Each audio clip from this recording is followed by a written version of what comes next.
وضو کے مکمل 10 مراحل حدیث کی روشنی میں۔ نیت۔ نبی کریم صلی اللہ علیہ وآلہ وسلم نے فرمایا، اعمال کا دار و مدار نیتوں پر ہے۔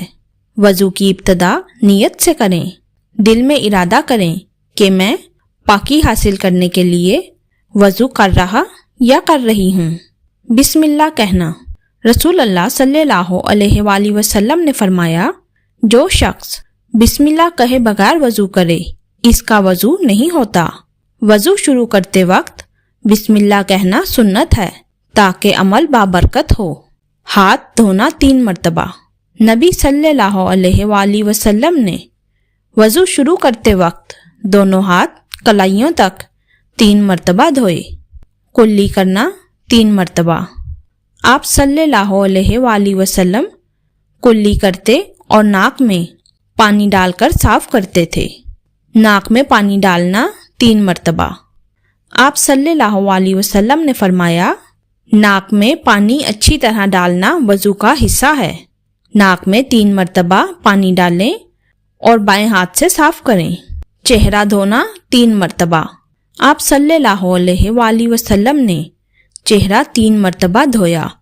پیشانی سے تھوڑی تک، کان سے کان تک پورا چہرہ 3 مرتبہ دھوئیں۔ کوہنیوں سمیت بازو دھونا 3 مرتبہ۔ آپ صلی اللہ علیہ وآلہ وسلم نے دائیں بازو کوہنی سمیت 3 مرتبہ دھوئے۔ پھر بایاں۔ سر کا مسح کرنا۔ آپ صلی اللہ علیہ وآلہ وسلم نے اپنے دونوں ہاتھ سر کے اگلے حصے سے پیچھے لے جا کر واپس لائے۔ پورے سر کا ایک بار مسح کریں۔ کانوں کا مسح۔ آپ صلی اللہ علیہ وآلہ وسلم نے اپنے کانوں کا مسح سر کے ساتھ کیا۔ انگلیوں سے کانوں کے اندر اور انگوٹھوں سے باہر کا مسح کریں۔ ٹخنوں سمیت پاؤں دھونا 3 مرتبہ۔ آپ صلی اللہ علیہ وآلہ وسلم نے پاؤں ٹخنوں سمیت 3 بار دھوئے۔ پہلے دایاں پاؤں دھوئیں، پھر بایاں۔ انگلیوں کے درمیان پانی گزاریں۔ وضو کے بعد کی دعا۔